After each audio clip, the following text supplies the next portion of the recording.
Okay, George, we've got stuff to talk about. We do. I'm at odds. You've annoyed everyone. I have annoyed everyone. Do you know what? I don't remember a worse feeling than on this. We posted the video on the Saturday and released the episode on the Saturday. Yeah. Okay, I ignored the backlash for the most part because I was drinking all day in Weymouth. Sunday, I had the worst hangover of my entire life, and Sweet. I mean that. I mean, it literally was the worst. I Right. was sick. Oh my God. I was still being sick the next day. I was very, very unwell. I was sick, but the anxiety was dreadful, right? And this is just, I just had the worst anxiety of my entire life. I needed constant affirmation I wasn't going to die and Mitch wasn't going to leave me. Yeah. I was really suffering, having panic attacks every 20 minutes. Oh my God. It was the worst day of my life. It was awful. Now, to have that going on with with constant Facebook notifications from people from the hometown that I've extended a lot of love to my hometown and done my best to raise it up. Yeah. So to have the worst anxiety in my life and hundreds of notifications. Yeah, I think I looked at one point and there was 128 comments. And I saw people slagging me off. Yeah. Well, you were wrong, to be fair. Well, listen, I stand by my choices. I should have just phrased it differently. Okay, I should have said these are my five favorite places to eat. I shouldn't have said unequivocally these are the 5 best places in Yeovil. Okay, I admit. Okay, I was wrong to have done that. Okay, I stand by each and every one of those fine establishments. Now, some of the places have taken the publicity very well.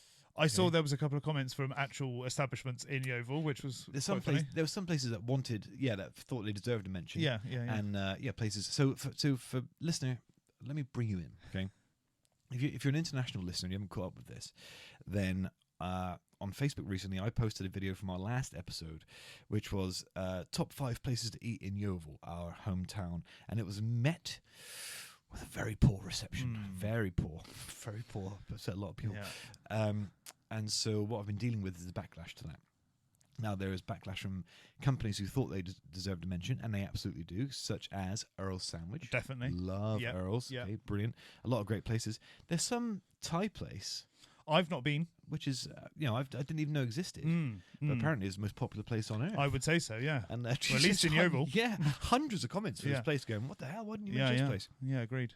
So I'm sorry. So there's a lot of wonderful places in Yeovil to eat, apparently, that I didn't even know existed. So if anything, it was an advert for the fine cuisine Yeovil has to offer, the very broad fine cuisine. And the places that you did talk about, for me personally, I don't know about the Arrow from your list. Controversial one. But the other ones, they are great places to eat. They're just not the best places to eat. Well, for me, they are. For you, yes. Yeah, for sure. And like my first reaction was, loads of these are chains. Why would you put chains in there? We have some. Well, I suppose like Barolo is a chain. I expect is the Arrow a chain? Yeah. Marston's and for me, even Nando's trumps somewhere like the Arrow. It's not for everyone, but you know what you're going to get and stuff like that. The Arrow is one I felt a little bit guilty about because there's been a lot of pushback on that specific entry, hasn't there? People, on TikTok. So many people agreed with Chapman's as number 1 because Chapman's is such a fucking. Chapman's is it's great, yeah. But I guess the definition of what restaurant is, I suppose, was what people took umbrage with. Yeah. And but no, I stand by them. Okay. Last time I went to the Arrow, me and Mish had a fucking incredible burger. Service was great. All right, it was ace. It was well priced. Okay, I stand by it. Oh god, it's going to happen again. But it's fine because it's not. As you said, it's your take. It's your take, and everyone has a different palate. Everyone has a different taste. Everyone has different experiences and stuff like that. So I don't think there's anything wrong with it. But when you said it was the best places to eat in Yeovil, even I took some offence to that. Yeah, when I put it in our little group chat because I was anxious about the pushback, and I wanted you to extend the hand of friendship out to me. Yeah. But instead, I got the sort of middle finger. I think I wrote. Even I got a bit pissed off with that one. Did, yeah. I got you, friend. But I totally understand, and there's a lot of fine places that deserve credit. Those are just my 5 favorite restaurants. Okay, can we move on now, Yeovil? I'm sorry. Okay, I'm sorry I upset you. I've got a very basic palate. I like burgers, bacon, and cider. Okay, I'm a very simple man. Yeah. Okay. Yeah. Right. Let's move past this. I actually have something to say as well. I have a grievance against me. Against you? Yeah, against me. So in our episode about being grateful, we did our episode Grateful. If you haven't watched it, you should probably... Oh, it was a banger. Yeah, go and check very it good out. You talked loads about your friends and your family. Mm-hmm. I talked about my career. I talked about my home ownership, and I talked a little bit about my girlfriend Jess. Very selfish. I didn't really mention any of my friends or anything like that. And my friend Matt, shout out Matt. Oh, Matt. So you've talked about Matt before. Yeah. So this is what's strange, because you've said a lot of very unsavory things about Matt in the past. I don't know about that. I even thought I could shout out his brother instead, because I thought that would just really upset him even Who's more. Matt's brother? His name's Gareth. Oh, see, Gareth. Yeah, you would never stop talking about how great Gareth is. Big friend of Gareth. There's many great qualities. Yeah. You say he's a strapping, great, handsome, brilliant, charismatic, funny, witty man with the world at his feet. Yeah. And then when you told me that, you then said, "But Matt." Yeah. And then you hammered this poor bloke. So I'm sorry. But in reality, I want to shout out all of my friends equally. But Matt, we've got very similar lifestyle at the moment. We both live in Yeovil, and actually in the last sort of two to 3 years, he's been a really good friend, really supportive of me, and really looked after me in some darker times in my life. And he always reached out and sort of made sure that he was still in contact with me. So shout out to Matt. All right, I'm grateful for you. Yeah, good job, Matt. George, and I'm grateful for Jess as well, just to reiterate that one, because I know she'll want that. Okay, that's nice. Yeah. So Matt, George takes back the many, many heinous things he's said about you in the past, and he really wants to apologise for those great many things. Don't listen to any previous episodes, Matt, because each episode we try and do a different topic and subject, broad and diverse, but it just keeps coming back to Matt and and his great many deficiencies. And sometimes I have to say, George, fucking take it easy. Take it easy on this poor bloke. Yeah. And he was, Greg's wonderful. What's the fucking brother's name? Gareth. Greg. Yeah. That's him. Also, Greg is better than Matt. Yeah. Of course he is. Yeah. But I like you, Matt. I think you sound brilliant. Right. Okay. So we've got this all off our chest. Yes. Yeah. Very good. So shall we move on and do our episode this week, which is I for Irritating.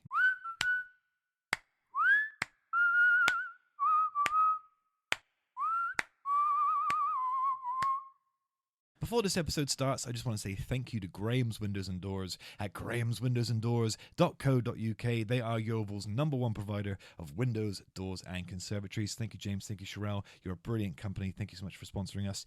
Thank you also to Paramount Prizes at paramountprizes.co.uk. Paramount Prizes are an online competition website, one of the best in the country, based here in Yeovil. Stu, Natty, we love you guys. Thank you so much for sponsoring us. We really appreciate it. Thank you to both of our sponsors. And listener, guess what? It's time to talk about irritating stuff. That's heavy-handed, wasn't it? Yeah, Jesus. I got distracted thinking about something else. Yeah. It's time to talk about being irritated. And we're now out. Yeah. No, so perfect. I managed to slipstream into a very handy frame of mind to talk about stuff that irritates me. Well, here we go.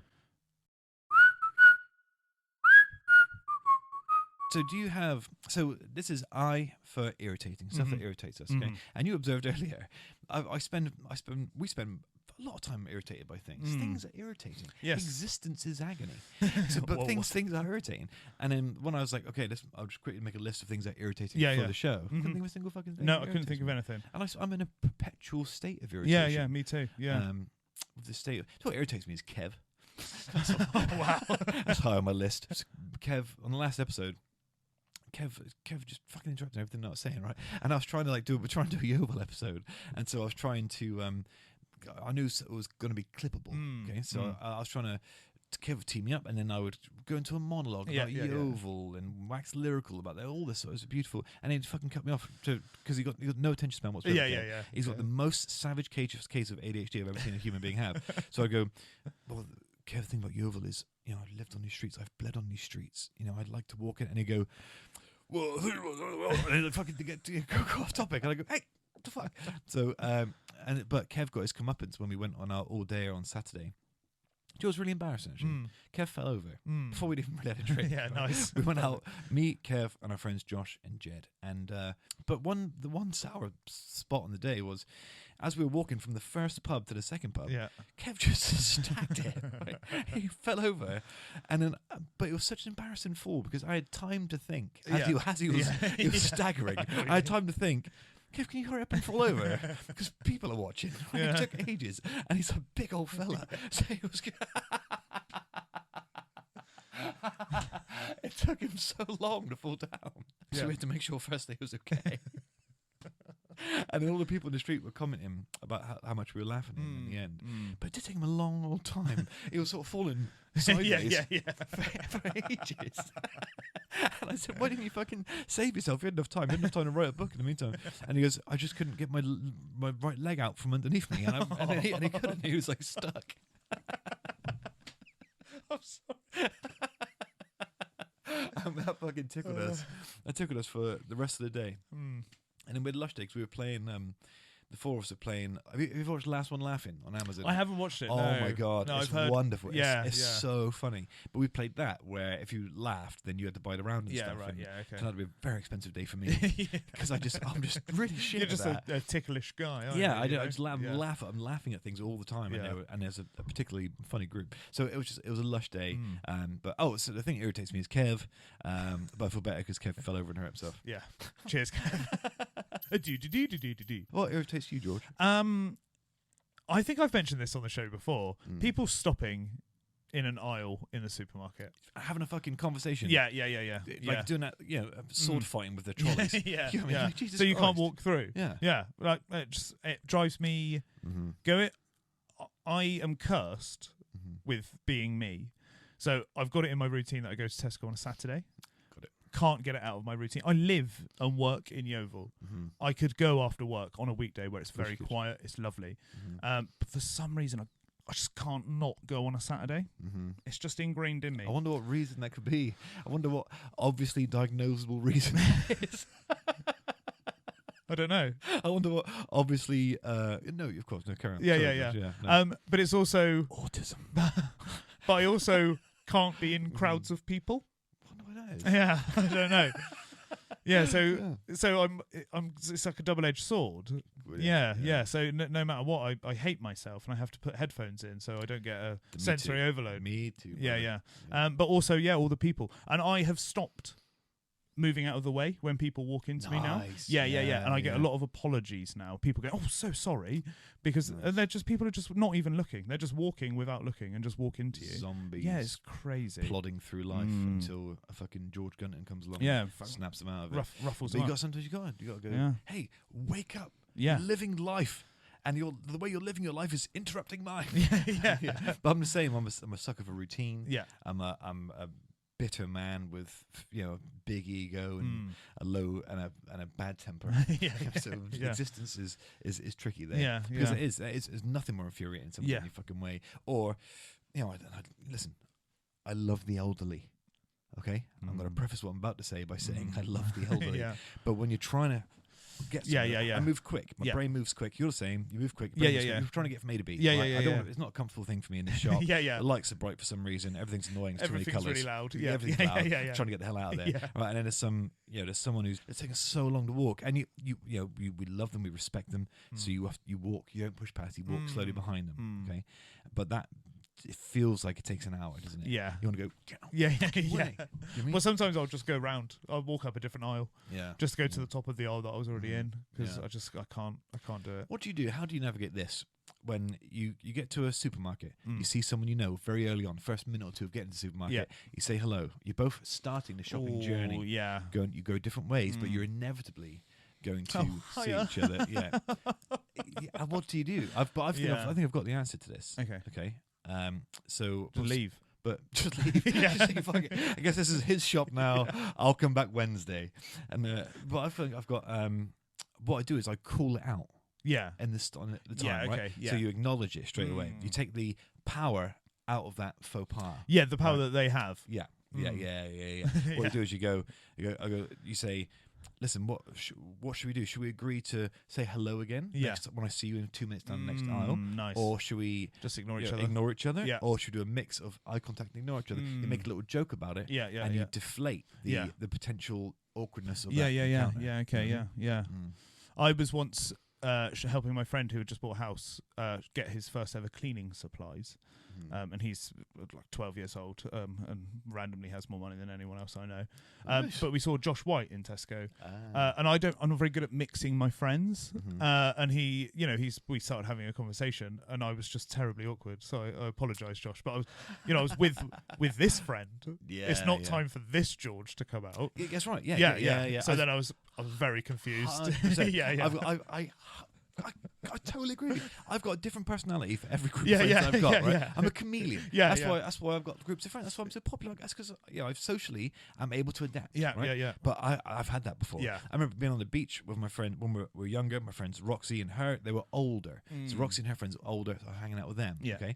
And then my friends from my year, Craney and loads of the lads that I didn't know they were also there. They were also on the beach. They approached, right? And in that moment, I could see two worlds colliding, right? Because I couldn't be the school self because I was with the older gang. Yeah. So that I didn't know how to merge those two personalities, and it was awful. And but I totally understand. Yeah. I'm a different Steve. I'm actually not that Steve today. Yeah. I can't be George with Josh when Connor's there. That's not a thing. Totally understand. Yeah. I wonder if there's people who listen to that who don't understand. I wonder if that's a normal thing or if that's a unusual person thing. I think some people say that being a chameleon is like a trauma response. Oh. How come every time I talk about some aspect of my personality, someone says that's probably some kind of trauma response? How much trauma I was responding to? Weird. Knowing what I know about you. Oh yeah, that's unfortunate, but also probably true. Yeah. A lot of my irritation comes from people dawdling. Yeah. But then why are we in such a rush? I totally understand. Yeah. I totally agree with you. I think a lot where mine comes from too. But I'm trying to get into a space where I go, what the fuck am I rushing for? It's fine. I've got plenty of time. And it is fine.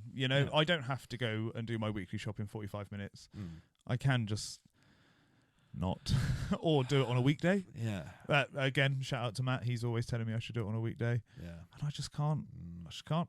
Yeah. I do it on a Saturday. Yeah, that's the routine. That's when you clock it. I totally understand. That's when you clock it in. I know. If my routine gets fucked up in any way, I get baffled and upset and worried or on edge because what else is going to be different today? I'm not prepared. It's all wrong. I'm prepared for things to go in exactly where they're going to go, and I don't have the sort of social improv skills to deviate from that. It's alarming, isn't it? Really? Yeah. I was looking at this brilliant list online of like the most irritating things in the world, right? And bear in mind the word is irritating, right? So I was like, what's the most irritating / annoying things in the world? Yeah, okay. And then there was a curated list of things, right? And the things on there really tickled me for some reason because it was like war. I was like, that is irritating. Yeah, it is irritating. You've been like, oh, like I'm in the fuck's sake, another war. I'm in the middle of a conflict now. And it was like war and death and famine and all these things that are like obvious tragedies. Yeah. But I like the idea of someone going. So irritated. It was so irritating. It was like death. Everyone's dead as a fire. But I suppose it's because little things irritate me and they sound petty. If I say them out loud. Yeah. You know what I mean? Like I get very irritable if I have too much sugar. That tends to really bother me. If I don't drink enough water, it makes me very irritable. Yeah. I've got a dry mouth right now.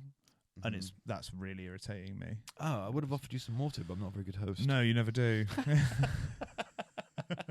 Do you know what I find irritating? A bad host. Yeah. I know. Yeah. I've actually said these things out loud where I've gone, someone's come to the house, my friends have come over, and after a while they've gone, you haven't offered us a cup of tea or coffee or anything. I go, what the fuck do I do for? I want to stay. Yeah, why would I want to? I don't understand why I would want to do that to make that for you. But some people do like doing that. Yeah, there's people. It's Yeah, like part of it. Being the hostess for the mostess. I'm a guest. I'm a better guest than I'm a much host. better. I'm a great guest. Yeah, I've got anecdotes for days. And some people like can't make themselves comfortable when they're a guest. I'm not one of those people. I'll lie on your sofa. Yeah, I don't care. I see, but I default to if I'm a guest. Depends on the host because I can default to a certain personality. Where we went out recently with my friends Georgie and Tom, brilliant, Georgie Lee, and this was the evening of the worst hangover of my life. Yeah, right. And I thought I was feeling a little bit better, but I was still very pale. Yeah, I was still very unwell, very ill, and like my default personality is just to tell stories. Yes, you know what I mean, just to fill any gaps, fill any quiet, fill the void. Yeah, that's what I do. Yeah, and sometimes that's appreciated because it works and it's hitting. I'm hitting the comedy notes, the rhythm's good. Other times it's going, just fucking bloke would shut up. Just talk about your dad. Yeah, I'm trying to eat my fucking steak here. Jesus Christ. Do you know what's really irritating me at the moment is, I guess maybe because of the internet, a lot of stuff is coming out. You know, a lot of stuff about other people in other countries, some, human trafficking rings and stuff like that. Oh. Like Epstein and stuff. Gotcha, yeah. And people refuse to believe it. Oh, they refuse to believe any truth in it. You know, I yeah. understand that some of the conspiracies go real deep, devil worshipping and stuff like that. Yeah. I don't know if that's true or not, but they refuse to believe any of it. And that's really irritating me at the moment. I'm not trying, I'm trying not to get too political. Yeah, no, I understand what you mean, because very irritating. Some of that is like, it's just burying your head in the sand. Yeah. And I understand to a degree, because if I take too much time, because when I was scrolling through those Epstein files, I had to sort of stop, because I was thinking, wow, actually, everything's fucking horrific. Yeah, it is. It's really scary.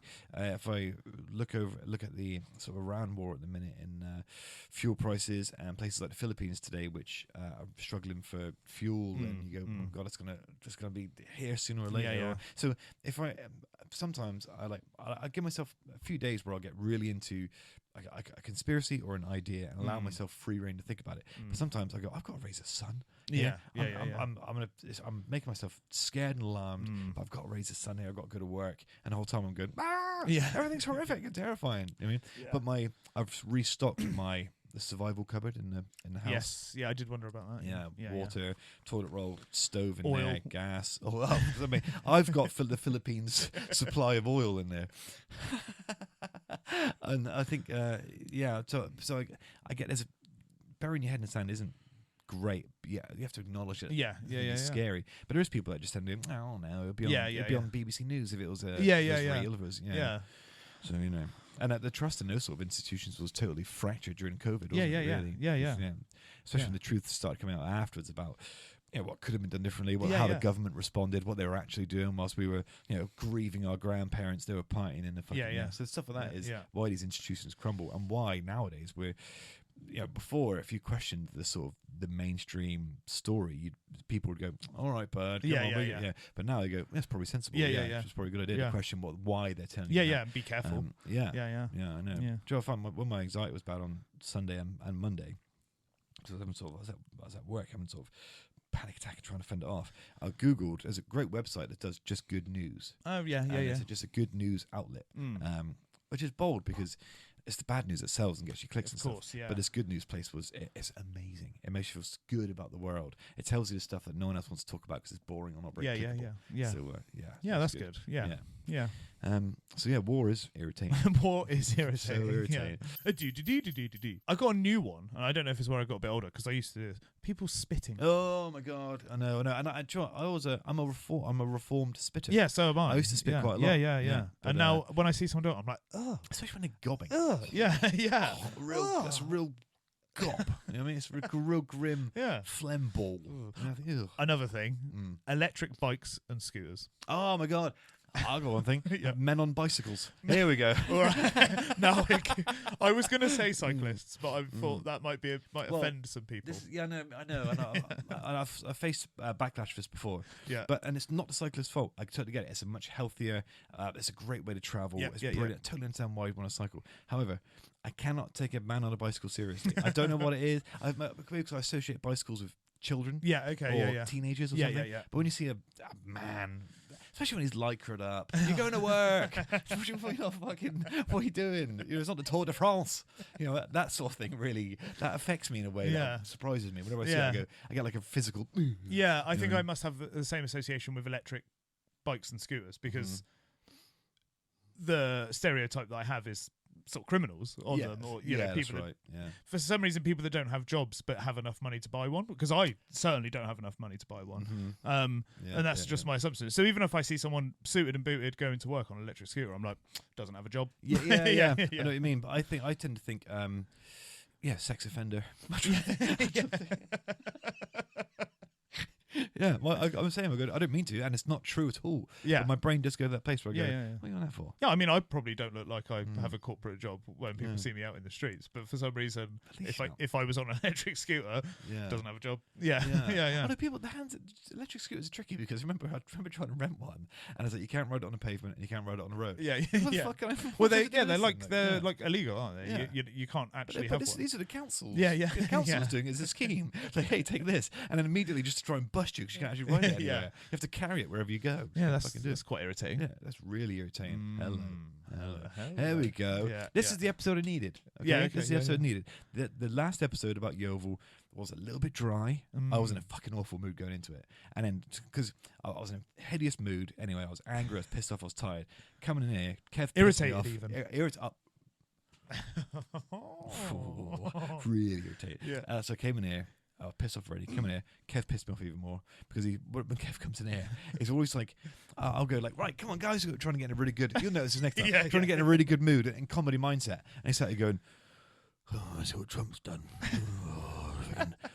This war, and it's so miserable, and it saps the. I can't give him my good mood. He just absorbs my good mood and fuels his own bad mood, which makes me in a bad mood. So that's what happened before that episode even started. Perfect. Right? And because he kept interrupting me, there's cuts if you're watching the episode on video, there's cuts where you can see me just fucking staring daggers into his fucking eyes because he keeps interrupting me. But normally it's fine. It makes me laugh. But I was in such a bad mood. Yeah. And I think it came off a little bit in that episode because it's a bit dry. We loosened up the last 10 minutes, really funny. But that's because we loosened sometimes up that happens even like with any of us four. 100%, we pick up by the end sometimes. Yeah, that's right. And or sometimes you shoot out the gate and then it comes down a little bit at the end. So actually, that managing that sort of podcast stamina is a skill in itself, isn't it? Yeah, I would say so. But you also like the way I've sort of tried to consider counteracting that is by catching up for 5 minutes first, getting in a good mood, and then starting recording. Yeah. But then you might lose some good shit that should go on camera. Yeah. So it's a difficult one. You also said in our group chat that you. I think you said you were going to release a clip or something like that. Or talk I got scared. Okay. All right. I lost my nerve. Hey, we don't have to do it. There's a video in the vault.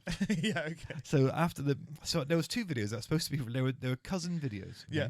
One was the 5 best places to eat, which I released to dreadful reception. And the other one was 5 best places to drink. And I don't think that would have gone down much better. I don't think it so would. So it's ready. I just got to click post. I don't. As someone who doesn't really drink, I don't really know where the best places to drink in Yeovil are. So you could probably do it with me, and I would be like, yeah, sure, mate. Well, I would say to save any pushback from the town, my favourite places to drink, which I'll say that because I got attacked from my last video.